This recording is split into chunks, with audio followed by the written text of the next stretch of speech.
चलिए जी, तो मोल हम क्या कह सकते हैं कि मोल कितना भी मास हो 1 मोल में, ठीक है, चाहे वो 12 ग्राम ऑफ कार्बन हो, चाहे वो 18 ग्राम ऑफ वाटर हो, या चाहे वो 58.5 ग्राम ऑफ NaCl हो, लेकिन अगर वो 1 मोल है, ठीक है, तो उसमें पार्टिकल्स कितने होंगे?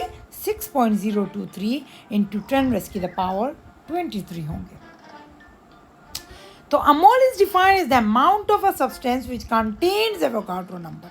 मोल को फिर हम रिप्रेजेंट MOL से करते हैं और हम कह सकते हैं कि ये लिंक है between the mass of a substance and Avogadro number.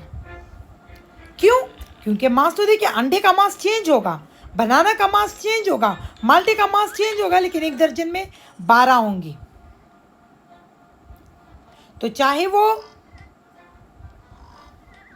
2 kilo के कीनू है, उसमें भी 12 नंबर है, और चाहे वो 1 किलो के अंडे हैं, उसमें भी 12 नंबर है, ठीक है। वैसे इसको कोई किलोज में नहीं देखते, लेकिन मैं आपको समझाने के लिए बता रही हूँ। तो चाहे आपके पास 12 ग्राम की कार्बन है, जो उसका एटॉमिक मास है, ग्राम एटॉमिक मास, तो वो अगर 1 मोल ऑफ कार्बन है, तो नंबर ऑफ कार्बन पार्टिकल्स कितने होंगे? 6.023 इंटू 10⁻23। चाहे वो आपके पास 18 ग्राम ऑफ वाटर है, तो भी अगर वो 1 मोल है तो 6.023 होंगे, एंड सो ऑन जाती जाए।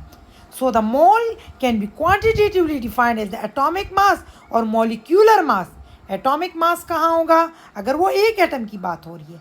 मॉलिक्यूलर मास होगा अगर वो एक मॉलिक्यूल की, फॉर एग्जांपल H2 की बात हो रही है, या फिर फॉर्मूला मास अगर वो NaCl है, ठीक है। तो formula mass of a substance है, लेकिन उसको आप ग्राम में एक्सप्रेस करते हैं, तो वो कहलाता है मोल।